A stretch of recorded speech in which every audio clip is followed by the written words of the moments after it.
तो कैसे हो मेरे प्यारे स्टूडेंट्स। आप लोग को उम्मीद करता हूँ ठीक होंगे।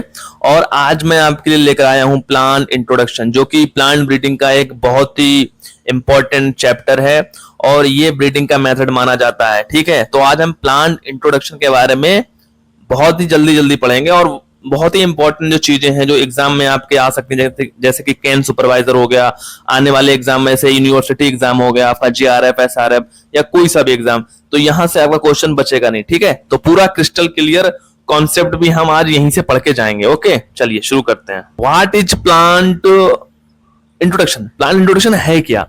देखिए, प्लांट इंट्रोडक्शन ये कह रहे हैं यहाँ पे कि transposition of crop plant from the place of their cultivation to such areas where they were never grown earlier। ठीक है, इसका मतलब क्या हुआ? इसका मतलब ये हो गया कि पौधों को ऐसे स्थान से लाकर ऐसे स्थान पर ग्रो करना जहां पर वो पहले से नहीं पाए जाते थे। मतलब एग्जाम्पल से समझिए, जैसे मान लीजिए अफ्रीका में कोई फसल पाई जा रही है गेहूं की, और हमने अपने देश भारत में उसको ग्रो किया, तो वो फसल भारत में पहले कभी नहीं पाई जाती थी, यानी कि उससे पहले वो भारत में कभी नहीं लाई गई, ना ही उसको कभी कल्टीवेट किया गया। तो इस प्रक्रिया को हम बोलेंगे प्लांट इंट्रोडक्शन, यानी कि क्रॉप प्लांट्स को ऐसे स्थान से लाना जहां पर वो पहले नहीं पाए जाते थे, तो इस प्रक्रिया को बोलेंगे प्लांट इंट्रोडक्शन। समझ गए आप? ठीक है, अब देखिए कुछ एग्जाम्पल दे रखे हैं। जैसे इन्होंने कहा कि ओल्ड वर्ल्ड ये वाला, और न्यू वर्ल्ड, ओल्ड वर्ल्ड। देखिए ओल्ड वर्ल्ड क्या है? ओल्ड वर्ल्ड मतलब यहाँ पे समझने वाली बात है कि ओल्ड वर्ल्ड कहते हैं अफ्रीका को। अफ्रीका है, ठीक है, उसको बोलते हैं ओल्ड वर्ल्ड। यूरोप है, एशिया है, इसको ओल्ड वर्ल्ड बोलेंगे। न्यू वर्ल्ड किसे बोलेंगे? जैसे आपका अमेरिका महाद्वीप, उत्तरी अमेरिका और साउथ अमेरिका या दक्षिणी अमेरिका, इसको बोलेंगे न्यू वर्ल्ड।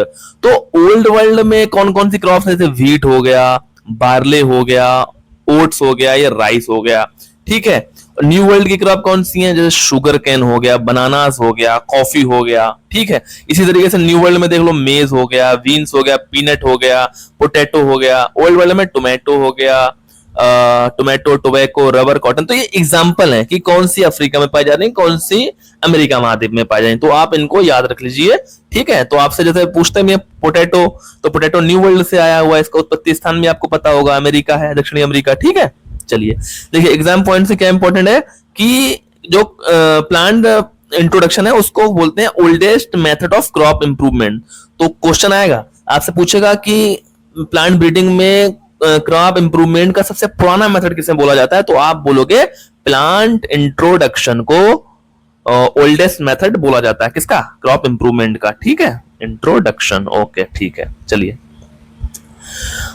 यहां पे कह रहे हैं, देखिए कुछ बहुत ही इंपॉर्टेंट चीजें यहां पे दे रखी हैं, उनको हम देख लेते हैं।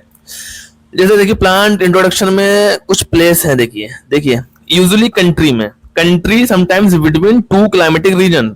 अच्छा, इसमें हम पढ़ते हैं कि एक देश से दूसरे देश में जब हम प्लांट को ले जाते हैं तो वो क्या कहलाता है? Plant introduction. लेकिन कभी कभी क्या होता है कि भैया एक ही देश में जैसे मान लो ये उत्तर प्रदेश है, अब उत्तर प्रदेश से हमने कोई वैरायटी ली और यहाँ पे महाराष्ट्र में उगा दी, तो ये यूपी से कोई प्रजाति ली और महाराष्ट्र में उगा दी, इसको भी हम क्या बोलेंगे भाई? प्लांट इंट्रोडक्शन बोलेंगे। तो प्लांट इंट्रोडक्शन समझ में आ गया कि जगह के हिसाब से भैया, चाहे आप एक देश से दूसरे देश में जाएं, चाहे एक ही देश में दो राज्यों के बीच में कर लें या दो स्थानों के बीच में, तो क्या हो जाएगा?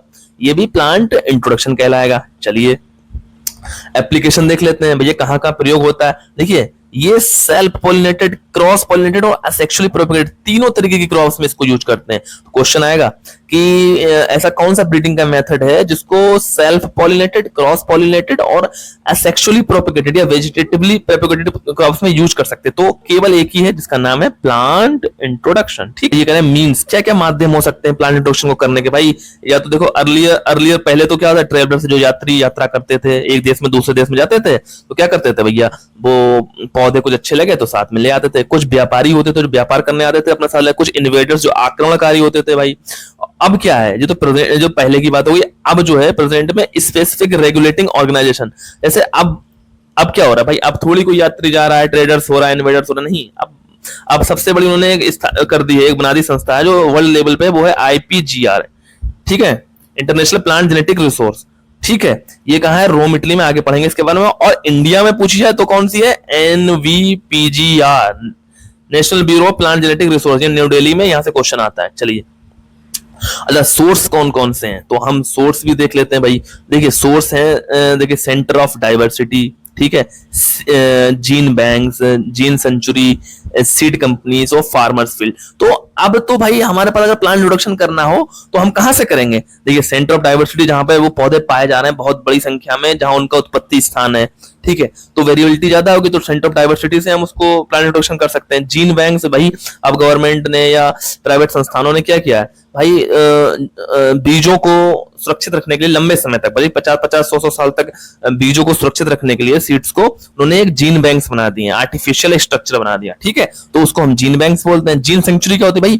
भाई हमने क्या किया, पूरा एक ज्योग्राफिकल एरिया, यानी मान लो जंगल हो गया आपका, ठीक है, उसको हमने क्या किया, घेराबंदी कर दी और उसको जीन सेंचुरी बोल दिया। अब उसके अंदर भाई कोई जा नहीं सकता, ह्यूमन इंटरफेयर नहीं कर सकते, तो क्या होगा भाई, वो सुरक्षित रहेगा भाई, उसके अंदर जितनी वेरिएबिलिटी, जितने पौधे पाए जा रहे हैं वो सब सुरक्षित रहेंगे। तो ये भी वहां से भी हम प्लांट इंट्रोडक्शन कर सकते हैं। दूसरा सीड कंपनी, भाई प्राइवेट सीड कंपनी आप देख ही रहो कितनी है, और फार्मर्स फील्ड, भाई फार्मर के खेत पर भी ये होता है। तो कहीं ना कहीं ये सोर्सेस हैं किसके, प्लांट इंट्रोडक्शन के सोर्सेस हैं, ठीक है। अब देखिए मेथड, विधि और इसका रूप क्या हो सकते हैं भाई, क्या क्या विधि हो सकती है इसको करने की। देखिए एक्सपीडिशन का मतलब क्या होता है, जब मान लिया हम किसी, हमारा उद्देश्य है कि हम उस देश में जाएंगे या उस स्थान पर जाएंगे, वहां से हमें ये क्रॉप्स लेकर आनी है, तो यानी कि पहले से उद्देश्य बना लिया। तो एक्सपीडिशन का मतलब होगा कि भाई वैज्ञानिक जो हैं वो यात्रा करेंगे, किसके लिए भाई, किसी प्लांट के लिए यात्रा करेंगे, किसी देश के लिए, क्या किसी ज्योग्राफिकल एरिया के लिए, तो उसको एक्सपीडिशन बोलते हैं, ठीक है। एक्सचेंज मतलब बदले में ले लिया, आपने कोई चीज दी, दूसरे ने कोई चीज दी, तो बदले में हो जाता है। परचेज खरीद लीजिए, गिफ्ट के रूप में मिल जाता है, ठीक है। और इसके फॉर्म्स क्या क्या होती हैं, देखो फॉर्म्स इसकी देख लीजिए। एक तो ये सीड्स के रूप में होता है, ठीक है, आपने क्या किया भाई, सीड्स के रूप में आप लिया है क्रॉप्स को, प्लांट इंट्रोडक्शन आपने सीड्स के रूप में कर लिया। दूसरा आप वेजिटेटिवली प्रोपेगेट, यानी कि आप उसका स्टेम लिया है, आप उसकी लीफ लिया है, उसकी रूट लिया है, ठीक है, तो इन फॉर्म में भी आप क्या कर सकते हैं, प्लांट इंट्रोडक्शन कर सकते हैं। तो या तो सीड लेकर आएंगे या तो कोई उसका वेजिटेटिव पार्ट लेकर आएंगे, ठीक है। ये मेथड मैंने आपको बढ़ा ही दिया, आपको समझ में आ गया होगा, आई थिंक आपको ये चीज क्लियर हो गई होगी। चलिए अब कुछ इंपॉर्टेंट कॉन्सेप्ट्स हैं, उनको भी हम जरा देख लेते हैं, लगे हाथ। देखिए डेफिनेशन बोल रहा है पहले डोमेस्टिकेशन। अब डोमेस्टिकेशन से समझ में क्या आ रहा है भाई, डोमेस्टिकेशन से समझ में आ रहा है कोई चीज घरेलू कर रहे हैं आप, अपने व्यवहार में ला रहे हैं। डोमेस्टिकेशन मतलब पालतू बना रहे हैं, ठीक है। तो इसकी क्या है, bringing wild and weedy species, bringing wild and weedy species under human management. मतलब कि कह रहे हैं कि जो वाइल्ड स्पीसीज हैं, जंगली प्रजातियां हैं या खरपतवार हैं, उनको आप ह्यूमन मैनेजमेंट में लाइए, तो वो क्रिया क्या कहलाएगी, डोमेस्टिकेशन कहलाएगी। भाई हमारे बड़े बूढ़ों ने क्या किया, वही तो किया कि पहले जो मतलब प्रजातियां जंगल वगैरह में पाई जाती थी, उनको धीरे धीरे अपने घर के आसपास उगाना शुरू किया और सिलेक्शन करते रहे उसमें। उनको जो चाहिए था, जैसे मान लियो भाई उनको बौनी प्रजातियां चाहिए थी तो वो बौनी प्रजातियां लेते रहे, उनको ईल्ड ज्यादा चाहिए थी, उन्होंने ईल्ड वाले चुनाव किया। उनको क्वालिटी चाहिए थी, उनको जल्दी पकने वाली फसलें चाहिए थी, उनको टॉक्सिन जो जहरीले पदार्थ थे विषैले उनको कम चाहिए था, तो उन्होंने क्या किया, उन्होंने उसके लिए सिलेक्शन किया। भाई हमने क्या किया, हमें जो चीज चाहिए हम तो वही सिलेक्ट करेंगे, बाकी सबको खत्म कर देंगे। तो डोमेस्टिकेशन का मतलब क्या हुआ कि वाइल्ड और वीडी स्पीसीज को ह्यूमन मैनेजमेंट के अंदर लाने की प्रक्रिया को डोमेस्टिकेशन बोलते हैं, याद रखना, ठीक है। तो इस ये करते क्यों भाई, इंप्रूव्ड ईल्ड हो जाए, क्वालिटी हो जाए, अर्लीनेस है, लो टॉक्सिन है, ठीक है, रेजिस्टेंस टू स्ट्रेस है। चलिए ये स्पीसीज टू स्पीसीज आपकी अलग होगी। चारे वाली फसल होगी तो भाई आपका उद्देश्य क्या होगा कि वानस्पतिक भाग ज्यादा हो। अगर वही दाने वाली फसल होगी, अनाज वाली, तो आपको कहेंगे कि बीज ज्यादा मात्रा में प्राप्त हो, है ना। तो स्पीसीज टू स्पीसीज ये डिफर हो सकता है आपका उद्देश्य। अब बोलते हैं एक्लेमेटाइजेशन, ठीक है। एक्लेमेटाइजेशन कह रहे हैं कि भैया देखो ये क्या होता है, एडाप्टेशन और adjustment of introduce variety to the new environment. मतलब कोई वैरायटी आप लेकर आए भैया, प्लांट इंट्रोडक्शन आपने कर लिया, अब वो आपके देश में या नए भौगोलिक क्षेत्र में किस तरीके से अपने आप को अडाप्ट करे। भाई हम तो अमेरिका से लाए थे, वहां की जलवायु मान लो ठंडी थी, यहाँ गर्मी पड़ रही है, यहाँ तो उष्ण कटिबंधीय जलवायु है। तो वो पौधे जो अपने आप को अडाप्ट कर लेते हैं उस एनवायरमेंट, नए एनवायरमेंट के प्रति अपने आप को एडजस्ट कर लेते हैं, बदल लेते हैं, तो क्या कहलाते हैं, ये क्रिया क्या कहलाती है, एक्लेमेटाइजेशन कहलाती है, याद रहेगा। तो ये अपने आप को क्या करती है, नए वातावरण में अपने आप को ढाल लेती है। तो अपने आप को नए वातावरण के प्रति ढालने की प्रक्रिया पौधों की क्या कहलाती है, एक्लेमेटाइजेशन कहलाती है। याद रखना ये बात बहुत इंपॉर्टेंट है। एग्जाम पॉइंट से क्या इसमें है, देखिए depends entirely on genetic variability. तो एक्लेमेटाइजेशन किस पर डिपेंड करता है? आपकी जेनेटिक वेरिएबिलिटी। जेनेटिक वेरिएबिलिटी क्या होती है? मतलब कितने तरीके के आपके अंदर जीन डीएनए है, उसमें कितनी विषमता, कितना अलगपन पाया जा रहा है, कितने डिफरेंट डिफरेंट टाइप के जीन्स पाए जा रहे हैं। भाई आपके पास अगर अलग अलग तरीके के हथियार होंगे तभी तो आप दुश्मन से लड़ पाएंगे ना, तभी तो दुश्मन आपको नहीं समझ पाएगा। वही चीज मैं बोल रहा हूं, अगर आपकी जेनेटिक वेरिएबिलिटी कम है, ठीक है, नैरो जेनेटिक मेकअप आपका है, तो आप क्या होगा भाई, आपके पास ठंड पड़ी, गर्मी पड़ी तो आप मर गए। लेकिन जेनेटिक वेरिएबिलिटी ज्यादा होने से क्या होता है भाई, आप हर तरीके के मौसम में सर्वाइव कर जाओगे। कि ये जेनेटिक वेरिएबिलिटी पे तो डिपेंड करता ही करता है, लेकिन इसी कारण क्या होता है कि जो लैंड रेसेस होती हैं, लैंड रेसेस जानते हो, जो हमारी पहले, जो हम लोग प्राचीन समय में जो वैरायटी ग्रो करते थे, लाइक 1600 ईस्वी में, जब मतलब हम लोग भाई अनाज नहीं उगा पाते थे ज्यादा, तो उस समय हमारे पास जो प्रजातियां थी वो लैंड रेसेस थी। लैंड रेसेस कैसी प्रजातियां होती हैं? ऐसी प्रजातियां होती हैं जिनमें जेनेटिक वेरिएबिलिटी ज्यादा पाई जाती है, लेकिन उनकी उपज कम होती है। भाई इनकी जेनेटिक वेरिएबिलिटी ज्यादा होती है तो ये एक्लेमेटाइज अच्छे से कर जाती हैं, और इनमें रोग भाई जो कीट है वो कम से कम लगते हैं। ठीक है, सेल्फ पॉलिनेटेड में क्या होता है, ये कम पाई जाती क्षमता एक्लेमेटाइज की, क्योंकि सेल्फ पॉलिनेटेड का जो जेनेटिक वेरिएबिलिटी कम होती है, ठीक है, उनका नैरो जेनेटिक मेकअप होता है। चलो हम बात कर लेते हैं कि टाइप्स के कितने होते हैं, प्लांट इंट्रोडक्शन के जो टाइप्स हैं। तो ये एडाप्टेशन और यूटिलाइजेशन के बेस्ड पर हम बताएंगे। ओके, देखिए एक होता है प्राइमरी इंट्रोडक्शन जिसको डायरेक्ट भी बोलते हैं, एक होता है सेकेंडरी इंट्रोडक्शन जिसको इनडायरेक्ट भी बोलते हैं। डायरेक्ट का मत समझ रहे हो ना, लाए भाई हम अमेरिका से लाए, अमेरिका से सीधा हमने भारत में ग्रो कर दिया, वो किसानों में बांट दी कि लो भैया यही वैरायटी है, इससे कमाओ खाओ। मतलब कोई भी चेंज नहीं करेंगे उसके जेनेटिक मेकअप में, जैसे लाए थे वैसे ग्रो कर दिया। और वो वैरायटी भी क्या करती है, आते ही आते इस वातावरण में एक्लेमेटाइज हो जाती है, ठीक है, यानी अपने आप को वातावरण के प्रति ढाल लेती है। चलिए, तो ये डायरेक्ट हो गया। जैसे use directly for commercial cultivation without any change in original genotype, मतलब उसको हम कमर्शियल कल्टीवेशन में ले आते हैं डायरेक्ट, बिना किसी उसके ओरिजिनल जीनोटाइप में चेंज करे हुए, मतलब उसके डीएनए में हम चेंज नहीं करेंगे, जैसे हाइब्रिडाइजेशन नहीं करेंगे, कोई भी ब्रीडिंग मेथड उसमें यूज नहीं करेंगे कि भाई इसमें और कैरेक्टर अच्छे अच्छे आ जाए, नहीं, जैसे लाए थे वैसे हमने कमर्शियल रूप पे उसको उगाना शुरू कर दिया। तो ये होगा प्राइमरी इंट्रोडक्शन या डायरेक्ट। देखिए ये कह रहा है immediately adapted to new environment, जैसे ही लाया था वैसे तुरंत ही वो नए एनवायरनमेंट में अडेप्ट हो जाती है। ये लेस कॉमन होता है भाई, ऐसी वैरायटीज या ऐसी क्रॉप्स मिलना क्या है, मुश्किल है, मतलब ये ज्यादा कॉमन नहीं है, लेस कॉमन है। ठीक है, इसके कुछ एग्जाम्पल हैं, देखिए एग्जाम्पल भाई कौन कौन से हैं, एग्जाम्पल देख लीजिए। जैसे सुनारा 64 बहुत अच्छा एग्जाम्पल है, लरमा रोजो और टाइचुंग नेटिव राइस में देख लो, जो ये वीट के थे सुनारा 64, लरमा रोजो, ये राइस का क्या है, टाइचुंग native TN first, IR8, IR20, IR36। देखो याद करने की एक सिंपल सी अपनी कोई ट्रिक बना लो भैया, ठीक है, कि प्राइमरी में ये, सेकेंडरी में। तो मैं थोड़ा सा अपना बता दे रहा हूं कि देखिए ताई ने कहा कि सोले सोले, ताई ने कहा सोले राजा जी नहीं, राजा बेटा बोल दो, ताई ने कहा सोले राजा, ठीक है, तो ताई ने कहा सो ले, ठीक है, तो यहां से आपको क्लियर हो गया। ऐसे कोई भी ट्रिक बना लीजिए आप, ठीक है। सेकेंडरी इंट्रोडक्शन में देखिए क्या क्या है, सेकेंडरी या इनडायरेक्ट बोलते हैं, used as a variety after selection और used to transfer desirable genes hybridization, मतलब कि हम इसको ऐसे ही यूज नहीं करेंगे, हम लेकर आए, हमने क्या किया, उसमें सिलेक्शन किया, अच्छे अच्छे पौधे छांट लिए अपने डिजायरेबल, जो हाई यील्डिंग हो सकते हैं, डिजीज रेसिस्टेंस हो सकते हैं, ठीक है, तो अपने हिसाब से हमने क्या सिलेक्शन कर लिया। या तो हम क्या करेंगे, डिजायरेबल जीन्स को उसमें ट्रांसफर कर लेंगे किसी दूसरी प्रजाति से, किसके थ्रू, हाइब्रिडाइजेशन के थ्रू, ठीक है। तो कहीं ना कहीं हमने क्या किया, जैसे लाए थे वैसे ही यूज नहीं किया, उसको चेंज कर दिया, उसका जेनेटिक मेकअप चेंज कर दिया, तो कहीं ना कहीं ये क्या कहलाएगा, सेकेंडरी इंट्रोडक्शन या इनडायरेक्ट। अब ये जरूरत क्यों पड़ी, क्योंकि भैया ये एडाप्टेशन में समय ले रही थी, समय लेना का मतलब ये होगा कि उसके जेनेटिक मेकअप को चेंज करना पड़ेगा, ठीक है, तो अडाप्ट, इसने अपने आप को जल्दी से जल्दी अडाप्ट नहीं किया। ये मोर कॉमन है भैया, पता ही है आपको, ऐसी चीजें ज्यादा मिलती हैं तो ये ज्यादा कॉमन है, ठीक है। अब क्या कह रहे हैं कि देखिए इसके एग्जांपल देखिए, कल्याण सोना लिखा, ये वीट का है, सिलेक्टेड फ्रॉम मैक्सिकन मटेरियल। तो कल्याण सोना या सोनालिका की जब भी बात आए तो तुरंत आप दिमाग में लगाया ना कि अरे सर यहाँ पे वीट की बात हो रही है, सेकेंडरी है, ठीक है। तो इसे कैसे याद करेंगे, कल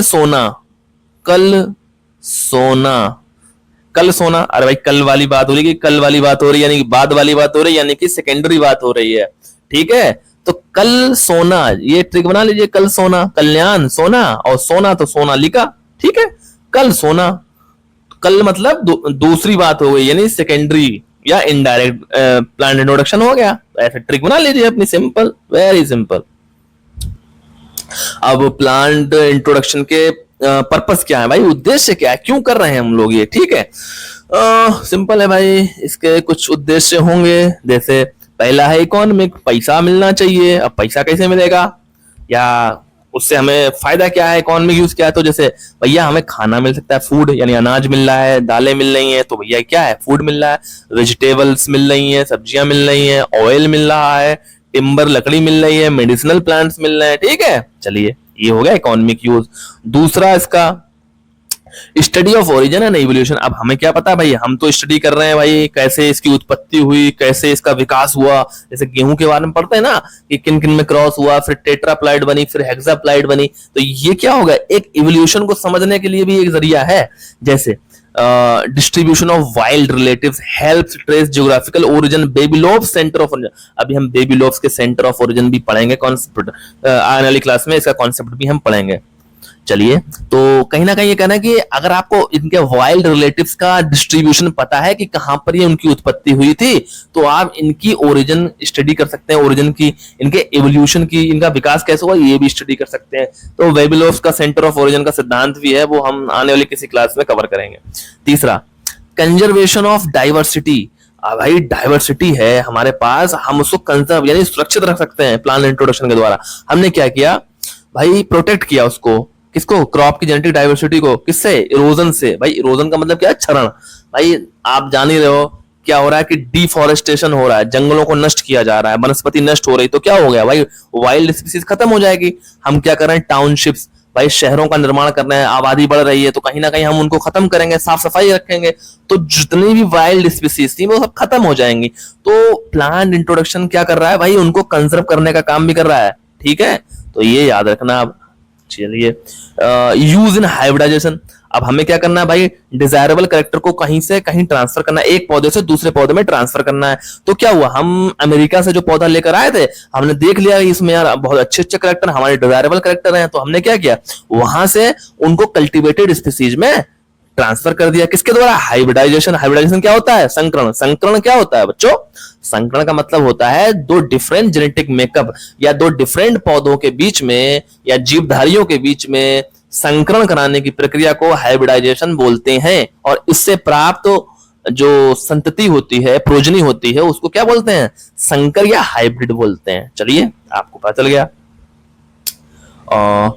देखिए, एस्थेटिक, पांचवा क्या करा, एस्थेटिक इंटरेस्ट। भाई सजावट उजावट है, गार्डन वार्डन है, पार्क्स है, रोड्स हैं, रोड के किनारे लगा दी ऑर्नामेंटल प्लांट, तो ये एस्थेटिक वैल्यू भी इनकी होती है, इसका उद्देश्य ये भी होता है। Regulating organization. भाई अब ऐसा भी तो होगा, ऐसा थोड़ी है कि कोई भी मुंह उठा के चला जाए और कोई भी पौधा लिया है, नहीं भाई ऐसा नहीं हो सकता। तो क्या क्या गवर्नमेंट ने या किसी भी देश में इसके लिए कुछ ऑर्गेनाइजेशन बनाएंगे, कुछ संगठन है इसके, ठीक है, कुछ इंस्टीट्यूट हैं। जैसे इंटरनेशनल लेवल पे भाई, विश्व लेवल पे या अंतरराष्ट्रीय लेवल पे कौन सा है, IPGRI, मैंने बताया ना, international plant genetic resources institute. इसकी स्पेलिंग याद रखना, इसकी फुल फॉर्म भी याद रखना। ये कहाँ है, रोम इटली। तो क्वेश्चन आएगा यहाँ से कि IPGRI इंटरनेशनल लेवल पे काम करता है, इसकी full form international plant genetic resources institute, और ये रोम इटली में पाया, मतलब इसकी स्थापना हुई है, वहीं पर है इसका हेडक्वार्टर। रोल क्या है, deals with the introduction of plant material on global level. मतलब ये जो ग्लोबल लेवल पे एक देश से दूसरे देश में प्लांट इंट्रोडक्शन हो रहा है ना, उसको ये रेगुलेट करता है, ठीक है। तो कभी भी भूलना मत इस चीज को। चलिए, चल रहा है भाई वीडियो हमारी। देखिए, नेशनल लेवल पे, अब नेशनल लेवल पे, राष्ट्रीय लेवल पे, भाई हम भारत के, तो भारत की बात करेंगे, तो इंडिया में क्या है, इंडिया में कुछ 1 2 या 3 संस्थान है। एक ये हो गया, एक ये हो गया, एक ये हो गया। तो सबसे बड़ा कौन सा है, NBPGR। सबका हेड कौन है इंडिया लेवल पे, NBPGR, national bureau of plant genetic resource, new Delhi. ये बहुत इंपॉर्टेंट है भाई साहब, यहाँ से क्वेश्चन आता ही आता है। चलो ठीक है, पढ़ लेना भैया इसको। और देखो, द नोडल एजेंसी। नोडल मतलब क्या हुआ, केंद्र वाली, एकदम सबसे head. Nodal agency coordinates all plant introduction in India, handles agriculture and horti. तो जितनी भी एग्रीकल्चरल या हॉर्टिकल्चरल क्रॉप्स है इंडिया में, उनकी नोडल एजेंसी या सबसे बड़ी संस्था कौन है, NBPGR न्यू दिल्ली में है। और दूसरी संस्था कौन सी है, देखो दूसरी संस्था की बात हम कर लें, FRI, forest research institute Dehradun, शायद 1906 में इसकी स्थापना हुई थी, चेक कर लेना। तो ये क्या करता है, जो फॉरेस्ट ट्रीज होते हैं उनके इंट्रोडक्शन को, भाई जो फॉरेस्ट रिलेटेड ट्रीज होंगे उनके इंट्रोडक्शन को FRI देखता है। अच्छा, तीसरा कौन सा है, BSI, botanical survey of India, शायद 1890 है इसकी स्थापना, एक बार चेक कर लेना। तो botanical survey of India Kolkata में है, कहाँ है, कोलकाता में है। ये क्या करता है, मेडिसिनल और बॉटनिकल प्लांट, तो ये वेरी इंपॉर्टेंट लाइन है, मेडिसिनल और बॉटनिकल प्लांट्स के इंट्रोडक्शन को कौन देखता है, botanical survey of India Kolkata देखता है।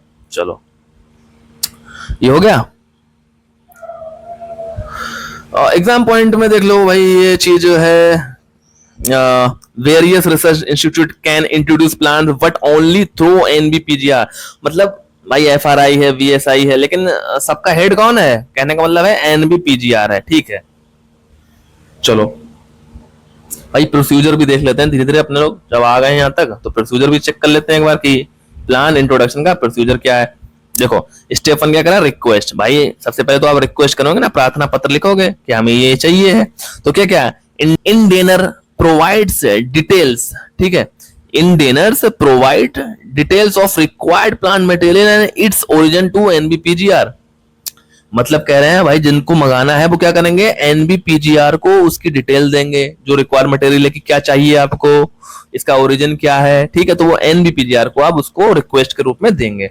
दूसरा स्टेप क्या है, कोऑर्डिनेशन, समन्वय, तो समन्वय कौन करेगा, NBPGR। अब NBPGR को आपकी भैया पता चल गई कि डिमांड क्या है, आप क्या चाहते हैं, कौन सी क्रॉप चाहते हैं, तो वो क्या करेगा, समझेगा, फिर क्या करेगा, अच्छा इसको उपलब्ध कराते हैं, अरेंज करते हैं, तो क्या करेगा, NBPGR arrange the introduction with the help of IPGRI। अब उसको पता चल गया भाई हमारे पास तो है नहीं, तो दुनिया में भाई सबसे बड़ी संस्था कौन है, IPGRI, तो उससे संपर्क करेगा, समन्वय स्थापित करेगा। फिर क्या होगा, सर्टिफिकेशन, अब जो भाई संस्था आपको भेज रही ना वो क्या करेगी, एक फाइटोसैनिटरी सर्टिफिकेट जरूर आपको देगी। क्यों, फाइटोसैनिटरी सर्टिफिकेट क्या होता है, मतलब इसका मतलब ये हो गया कि ये जो प्रोडक्ट है या क्रॉप है या जो भी बीज है ये इंसेक्ट फ्री है, डिजीज फ्री है और वीड फ्री है। कहीं ना कहीं इसका मतलब ये हो गया कि फाइटोसैनिटरी सर्टिफिकेट कौन देगा, जो संस्था आपको भेज रही है, ठीक है, तो वो कंपलसरी है। 4 स्टेप क्या है, क्वारंटाइन चेक। अब भैया आप लेकर तो आ गए, लेकिन अब जब जैसे ही भारत में आएगी तो भारत में NBPGR क्या करा, रोक लो इसको, रोक लो, यहीं पे रोक लो, हो सकता है भैया इसके साथ कोई रोग आ गया हो, कोई कीट आ गया हो, कोई वीड आ गया हो, चलो चेक करो, चलो रखो कुछ दिन के लिए, 1-2 हफ्ते रखो यहाँ पे, तो वो क्या करेगी, 2-3 हफ्ते के लिए रखेगी। क्या होगा, क्वारंटाइन चेक होगा। अब क्वारंटाइन चेक देखिए, imported material is rigorously examined by the quarantine department, ठीक है, क्वारंटाइन डिपार्टमेंट के द्वारा उसको क्वारंटाइन पीरियड के तहत रखा जाएगा और उतने समय के लिए उसको चेक किया जाएगा, जब वो क्लियर हो जाएगा तो भेज दिया जाएगा। फिर अगर सप्लाई एंड डिस्ट्रीब्यूशन, अब लास्ट वाला क्या, सप्लाई तो करेंगे, material is distributed to users, तो हम क्या करेंगे, जिसने मांगा था उसको दे देंगे, किसके रूप में, हमने सीड में मांगा होगा सीड में दे देंगे, कटिंग के रूप में मांगा गया तो कटिंग में दे देंगे, प्रोपेगुल्स में मांगा होगा तो प्रोपेगुल्स के रूप में दे देंगे। तो ये पूरे इसके क्या है, स्टेप हैं। तो पहला रिक्वेस्ट करेंगे, दूसरा NBPGR को पता चल गया तो वो कोऑर्डिनेट कर देगा, किससे, IPGRI से। फिर क्या होगा, वो सर्टिफिकेट दे देगा कि भैया ये सबसे फ्री है, इसमें कोई भी रोग नहीं है, कोई भी कीट नहीं लगा, कोई भी खरपतवार नहीं है। फिर क्या होगा, क्वारंटाइन के लिए भारत में आ गया, चेक कर लेंगे इसको, फिर क्या करेंगे, पास हो गया तो सप्लाई कर देंगे जिसने मांगा था, ठीक है। अब कह रहे हैं main ways introduction are utilize. अब हम कैसे कैसे भाई जो इंट्रोडक्शन हुआ है हम उसको यूज कैसे करेंगे, तो देखिए 3 तरीके हैं। जो हमने मंगाया है या इंट्रोडक्शन किया है किसी वैरायटी का, तो उसको हम 3 तरीके से यूज कर सकते हैं। डायरेक्ट ऐसे वैरायटी, भाई हमने मंगाया और अपने यहाँ कमर्शियल रूप से उसको ग्रो कर लिया, तो क्या करेगा, डायरेक्ट हम उसको यूज कर लेंगे। दूसरा, न्यू वैरायटी बनाकर हम कर देंगे कि भाई हमने अपने यहाँ मंगाया, उसमें सिलेक्शन किया, हाइब्रिडाइजेशन किया, उसके बाद वो हमारे मतलब की होगी तो हमने उसको एज ए वैरायटी यूज कर लिया, न्यू वैरायटी के रूप में। तीसरा, as a parent in hybridization. अब पता चला हमारे यहाँ कोई प्रजाति बहुत अच्छी उत्पादन देती है लेकिन उसमें कोई ना कोई चीज की कमी है, तो वो चीज हमें फॉरेन वैरायटी से मिल गई, तो हम क्या करेंगे, उससे पेरेंट के रूप में उसको यूज कर लेंगे। भाई हमने क्या किया, हमारे पास एक पेरेंट था और एक हमने बाहर से मंगा लिया था, तो हमने उसको पेरेंट के रूप में क्रॉसिंग करा दी। अब हमें जो नया पौधा मिला उसमें दोनों कैरेक्टर थे, तो हम पेरेंट के रूप में भी जो इंट्रोड्यूस मटेरियल है उसको यूज कर सकते हैं। चलिए आपने समझ लिया। अब जो पहले पे आ जाओ, वीट में सोनारा 64, लरमा रोजो हमने बताया था ना, ये प्राइमरी इंट्रोडक्शन है, डायरेक्ट इंट्रोडक्शन इसको बोला जाता है। तो डायरेक्ट या प्राइमरी इंट्रोडक्शन एक ही चीज है। तो सोनारा 64 लरमा रोजो किसने कहा था? ताई ने कहा सोले बेटा, सोले राजा जी निकल रहा है, सोले राजा बेटा। तो ताई ने कहा सोले सोले राजा। चलिए याद हो जाएगा आपको। IR8 IR20 IR36 तो याद ही हो। सोयाबीन में देखिए ब्रैग और ली, वेरी इंपॉर्टेंट। तो सोयाबीन की प्राइमरी इंट्रोडक्शन या डायरेक्ट इंट्रोडक्शन से वैरायटी कौन सी? ब्रैग एक है, दूसरी है ली। न्यू वैरायटी आफ्टर सिलेक्शन, अब हमने सिलेक्शन कर लिया तो उसमें भैया देखो सुजाता है, जैसे सुजाता कॉटन की वैरायटी है। सुजाता कहां से निकाली? इजिप्शियन वैरायटी जो करनक थी, करनक या कारनक, वहां से सिलेक्शन के द्वारा निकाला गया सुजाता को। तो सुजाता का पूछ सकता है कि ओरिजिन क्या है, तो आप बताओगे कि इस कारनक से जो इजिप्शियन वैरायटी थी वहां से इसको सिलेक्शन के द्वारा निकाला गया, किसको? सुजाता को। और दूसरा क्या है?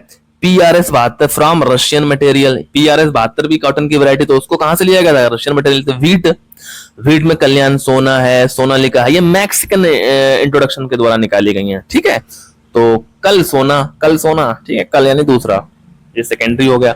तीसरा used in almost semi dwarf wheat paddy. भैया सभी तरीके के जो जितने भी सेमी ड्वार्फ व्हीट और पैडी की वैरायटी है उनमें इनको हम पेरेंट के रूप में यूज करते हैं। देखो एग्जाम पॉइंट में क्या बोल रहा है, एग्जाम पॉइंट में बोल रहा है भाई साहब कि pioneer cotton hybrid H4 Gujarat 67 और अमेरिकन नेक्ट्रिलेस। तो H4 और ये H4 जो वैरायटी है ना कॉटन की, ये किसके किसके संकलन से बनाई गई? गुजरात 67 और अमेरिकन नेक्ट्रिलेस। और इसमें अमेरिकन नेक्ट्रिलेस जो है मेल पेरेंट है। ये कहां से इंट्रोड्यूस किया गया था? अमेरिका से। तो याद रखना क्वेश्चन आएगा कि H4 किसका संकलन है? गुजरात 67 का और अमेरिकन नेक्ट्रिलेस।